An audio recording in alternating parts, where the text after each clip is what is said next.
কোন জীবন বেশি সুখের? ইসলামী শরিয়া কোন জীবনটাকে উৎসাহিত করে, বিয়ের আগের জীবন নাকি বিয়ের পরের জীবন?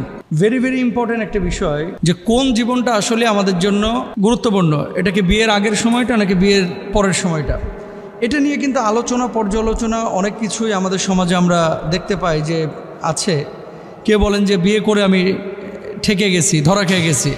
আবার কেউ বলেন যে না, বিয়ের আগের জীবনটা ভালো ছিল। কেউ বলে বিয়ের পরের জীবনটা সুশৃঙ্খল হয়েছে। আর এক শ্রেণীর মানুষ বাংলাদেশে আছে যে মানুষগুলো আসলে বিয়ে শাদী করতে চায় না, যে বিয়ের পরে ঝামেলায় পড়বো। এই জন্য ইসলামী শরিয়ার ভাষ্যটা কি দেখেন, আল্লাহ সুবহানাহু ওয়া তাআলা পবিত্র কুরআনুল কারীমের সূরা নিসার মধ্যে বলছেন, ফানকিহু মা তাবা লাকুম মিনান নিসা মাসনা ওয়া সুলাসা ওয়া রুবা। যাদের সামর্থ্য আছে তারা একাধিক স্ত্রী গ্রহণ করতে পারে, 2 জন 3 জন অথবা 4 জন। ফাইন খিফতুম আল্লাহ তাআদিলু ফাওয়াহিদা। ইনসাফ কায়েম করতে না পারলে, আদালত কায়েম করতে না পারলে একটার উপরেই ক্ষান্ত থাকতে বলেছেন আল্লাহ সুবহানাহু ওয়া তাআলা। বিয়ের উদ্দেশ্যটা কি জানেন? বিয়ের উদ্দেশ্য হাদিসের ভাষ্য অনুসারে হচ্ছে ফাইন্নাহু আগাদ্দু লিল বাসার ওয়া আহসানু লিল ফারাজ।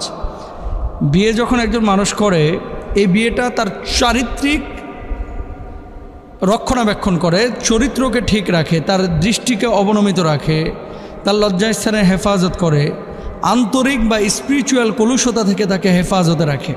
এটা হচ্ছে বিয়ের উদ্দেশ্য। এটা আল্লাহর হাবিব সাল্লাল্লাহু আলাইহি ওয়াসাল্লাম বলেছেন। এই জন্য বলছেন, কেউ যদি ওয়ামাল্লাম ইয়াস্তাতিয়া, কেউ যদি বিয়ের সামর্থ্য না রাখে, তাহলে তার ওপরে ফালাইহি বিসসাওম, আল্লাহ সুবহানাহু ওয়া তাআলা রোজা দিয়েছেন। সে নিজেকে কন্ট্রোল করার জন্য সে রোজা রাখবে। এটা আল্লাহর হাবিব সাল্লাল্লাহু আলাইহি ওয়াসাল্লাম স্পষ্টভাবে বলেছেন। তাহলে আমরা এখানে পেলাম 3টা জিনিস। আল্লাহ বলছেন বিয়ে করো, রাসূল বলছেন বিয়ের উদ্দেশ্যটা কি। রাসূল সাল্লাল্লাহু আলাইহি ওয়াসাল্লাম বিয়ের উদ্দেশ্য বলছে তোমার দৃষ্টিকে অবনমিত রাখবে, তোমার লজ্জাস্থানকে হেফাজত রাখবে, আন্তরিক বিশুদ্ধতা তোমাকে দান করবে, হচ্ছে এই বিয়ে। তার মানে কি, বিয়ের আলাদা একটা উদ্দেশ্য আছে। এই কারণে আমরা বিয়ে শাদীটা করে থাকি। এবার আসেন প্রশ্নের যে মূল পয়েন্টটা, বিয়ের আগের জীবন ভালো নাকি বিয়ের পরের জীবনটা ভালো? যদি আপনি এভাবে প্রশ্ন করেন যে আমলের ক্ষেত্রে কোন জীবনটা বেশি স্বাচ্ছন্দ্যের, তাহলে অবশ্যই বিয়ের পরের জীবনটা। মানে বিয়ের আগে ছেলেরা মেয়েরা যে পরিমাণ যৌবনের তাড়নায় উল্টাপাল্টা কাজকর্ম করে থাকে, বিয়ের পরে কিন্তু এতটা করে না। যাদের চারিত্রিক চূড়ান্ত পর্যায়ের অবক্ষয় ঘটেছে, এরা বিয়ের পরেও নানান ধরনের অপকর্ম করে থাকে। সে ফর এক্সাম্পল, এক নম্বরে দেখেন, বিয়ের আগেও আপনি টাকা কামিয়েছেন, বিয়ের পরেও কিন্তু আপনি কামাচ্ছেন, কিন্তু বারাকা খেয়াল করে দেখেন যে বিয়ের পরের টাকাগুলোতে বেশি। বিয়ের আগে টাকা কামিয়েছেন, টাকা জমাইতে পারেন নাই, বন্ধুবান্ধবের সাথে আড্ডাবাজি করে শেষ করে ফেলেছেন, কিন্তু বিয়ের পরে আপনি যখন 20,000 টাকা খরচ করতে যাচ্ছেন, আপনি কিন্তু প্রথম খুঁজবেন যে আমার স্ত্রী, আমার সন্তান, আমার যে প্রজন্ম, তাদের কোনো স্বার্থ এখানে আছে কিনা। আপনি বাড়ি করছেন কার জন্য? আপনার পরবর্তী জেনারেশনের জন্য। নিজে একটু ভালো থাকবেন, আপনার সন্তান সন্ততি ভালো থাকবে। এই তো আপনি যে এত কাজ করতেছেন, কেউ দোকানদারি করছেন, কেউ টিচারগিরি করতেছেন, কেউ হুজুর, কেউ খতিব, কেউ ইমাম, কেউ বক্তা, কেউ উস্তাজ। এত কাজ মানুষ পৃথিবীতে কেন করছে? 2টা উদ্দেশ্য, একটা আল্লাহ সন্তুষ্টি, আর একটা যে পৃথিবীতে বেঁচে থাকার জন্য, টিকে থাকার জন্য, তাই না? তো আল্লাহ সুবহানাহু ওয়া তাআলা বিয়ের বিধানটাকে দিয়েছেন, এটা মানুষের কল্যাণের জন্য দিয়েছেন। মানুষের বিবাহের পরে সুশৃঙ্খল জীবন, যেমন রাত্রিকালীন সময় যখন আপনি বিয়ে করেন না, আপনি ফিরতেন মনে করেন 2টার দিকে, 2:30টার দিকে, প্রতিদিন বাপমার সাথে আপনার গ্যাঞ্জাম হতো, কিন্তু বিয়ের পরে আপনার জীবনটা একটা সুশৃঙ্খল জীবনে পরিণত হয়েছে। এখন আপনি রাত্রে দেরি করে বাড়িতে ফিরেন না, এখন কিন্তু সঠিক সময়ে আপনি দ্রুত বাড়িতে চলে আসেন। রেসপন্সিবিলিটি, দায়িত্ববোধ, এটা বিয়ের পরে মানুষের তৈরি হয় বিশেষভাবে, যেটা বিয়ের আগে হয় না। যেমন কি, বিয়ের আগে বাপমার খেদমত আপনি তেমন করেন নাই, কিন্তু নিজে যখন বাবা হয়েছেন, নিজে যখন সন্তানের মা হয়েছেন, তখন কিন্তু বাবা এবং মায়ের যে জায়গাটা এবং তাদের যে বিষয়টা, সেটা কিন্তু আপনি ফিল করতেছেন। তাহলে রেসপন্সিবিলিটিটা বিয়ের পরে তৈরি হয়। স্বাচ্ছন্দ্যের জীবন, বিয়ের পরে কিছু জিনিস আপনার ঘাড়ের ওপরে এসে পড়ে।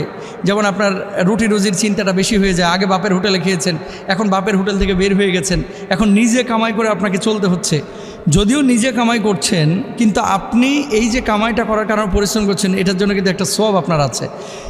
মানুষ কিন্তু সারা জীবন কামাই করতে পারবে না, এবং সারা জীবন কিন্তু তার এই অবস্থা থাকবে না। একসময় কিন্তু সে মানুষটা বার্ধক্যে উপনীত হবে, একসময় সে মানুষটা বুড়া হয়ে যাবে, সেই সময় কিন্তু কারো না কারো উপরে ডিপেন্ডেবল হয়ে যাবে। তো এই জেনারেশনটা কিন্তু আপনি বিয়ের পরেই মানে আপনি গঠন করছেন, বা আপনি আল্লাহ সুবহানাহু ওয়া তাআলার রহমে আল্লাহ আপনাকে দান করছে আপনার পরবর্তী প্রজন্ম, সন্তান সন্ততি। তো বিয়ে মানুষের ভিতরে একটা স্থিরতা তৈরি করে, বিয়ে মানুষের মধ্যে সুশৃঙ্খলতা নিয়ে আসে। বিসিএস ক্যাডার এবছর যারা হয়েছে, আপনারা পত্রপত্রিকায় দেখেছেন হয়তো বা, 70%-এর ওপরে বিসিএস ক্যাডার যারা হয়েছে গত বছর 70%-এর অধিক তারা বিবাহিত।